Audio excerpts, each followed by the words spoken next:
What happens when an army stops believing in its own war? History has only seen this a handful of times. Rome's legions did it, Napoleon's Grande Armée did it, and right now, in the snow and mud of Ukraine, it is happening again, in real time, in front of cameras. If you think this is just another war update, wait until you see the pattern underneath it. Vladimir Putin tried to buy an army's loyalty, quadrupled salaries, massive signing bonuses, a promise of glory wrapped in old imperial myth.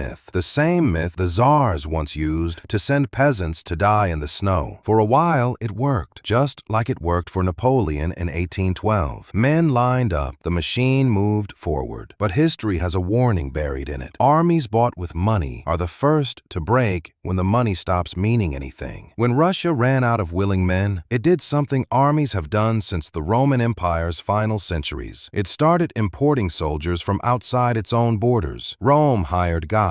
The Ottomans conscripted boys from conquered provinces. And in 2026, the Kremlin is recruiting from nearly 50 countries: Cuba, Ghana, Nepal, Somalia, with fake job offers instead of swords at their throats, but the same outcome. More than 28,000 foreign fighters identified, over 5,000 confirmed dead. History calls this the oldest trick of a dying empire. When your own people stop volunteering, you go looking for someone else's. It never ends well. It didn't for Rome either. But here is what makes this moment different from anything in the history books. In February 2026, near Kupiansk, 3 Russian soldiers didn't wait to be captured. They typed a message into a telegram bot, a Ukrainian program called "I Want to Live," and arranged their own surrender. Drones guided them out. The whole thing was filmed. No ancient army had this option. A Roman soldier who fled was hunted down. A Napoleonic deserter froze to death in a Russian winter with nowhere to go. This is the first war in history where surrender has its own phone line, its own chatbot, a 24-hour hotline, over 35,000 inquiries, more than 10,000 captured through the program. At its peak, 350 soldiers a week chose the enemy over their own side. History has never seen desertion this organized. Here's why. The average Russian soldier's life expectancy after signing a contract: 2 weeks to a month. In active zones, 2 weeks. Compare that to Napoleon's retreat from Moscow, where of 600,000 men, fewer than 100,000 came home. Historians still call it one of the worst military disasters ever recorded. Russia is on pace to beat that number. Dutch intelligence estimates over 1.2 million permanent casualties since the invasion began, more than 500,000 dead. The heaviest loss any major power has taken in a single war since World War II. Putin tried the oldest trick in military history to stop the bleeding: make surrender more terrifying than death. Soldiers who came back through prisoner exchanges were sent straight to penal battalions, at least 237 of them. Most died within weeks. Stalin did the same thing to his own returning POWs after World War II. Shame, punishment, gulags, anything to make surrender unthinkable. It backfired then. It's backfiring now. Because when staying means death, and surrendering means death, and only the enemy offers a third option, soldiers stop fearing the enemy. They start walking toward them. History's empires rarely fall to the enemy at the gates. They fall from the inside. Rome's legions were gutted by corruption among their own officers. Russia's army now runs on the same poison. Prison gangs imported along with prisoner recruits running protection rackets inside military units. The gang bosses, not the generals, deciding who lives. A leaked order revealed the final stage. The cooks are fighting now. When an army runs out of soldiers and starts arming its cooks, the ending is already written. It was written for Rome. It was written for Napoleon. It's being written again. 6 strategies, 6 failures. Money, punishment, barrier troops, foreign recruits, fear, trafficking. Every solution history has ever tried to force men to fight a war they no longer believe in. None of them work. They never have. The strength of an army was never its weapons. It was the will of the men carrying them. That will cannot be bought, faked, or forced. Not by Caesar, not by Napoleon, not by the Kremlin. This is the missing piece of history textbooks rarely connect. That the world's most modern war is collapsing for the exact same reason ancient empires always did. If this connected something for you that you never expected, connected, subscribe, and tell me in the comments, which empire's fall does this remind you of most? History doesn't repeat, but apparently it really does rope.